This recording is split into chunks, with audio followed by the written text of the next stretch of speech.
Hello guys, so welcome back to my YouTube channel once again. So in today's video I'm going to show you how to find and get your user ID on Telegram. Before getting started, I want you guys to like and subscribe to my YouTube channel, and let's get started. So here is my Telegram. You have to be on Telegram first, and the first step you have to take for you to get your Telegram user ID, for you to go over to the search icon.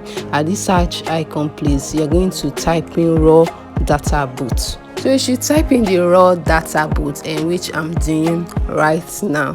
Data boot, as you can see, true is already showing, so let me complete it with T. Let me add T, and this is it. And you're going to choose the first one, which is showing raw data boot. Yes, you're going to choose the first one, and let me click it right now.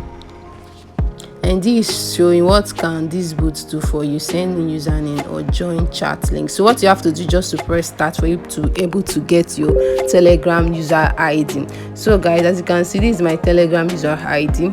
In case your Telegram is register, it's going to show you your username. So I don't have any username on my Telegram right now, so this is my user ID. All I have to do is for me to just copy it. So guys, this is the end of this video. Don't forget to like and subscribe to my YouTube channel. I'll see you next time. Love you.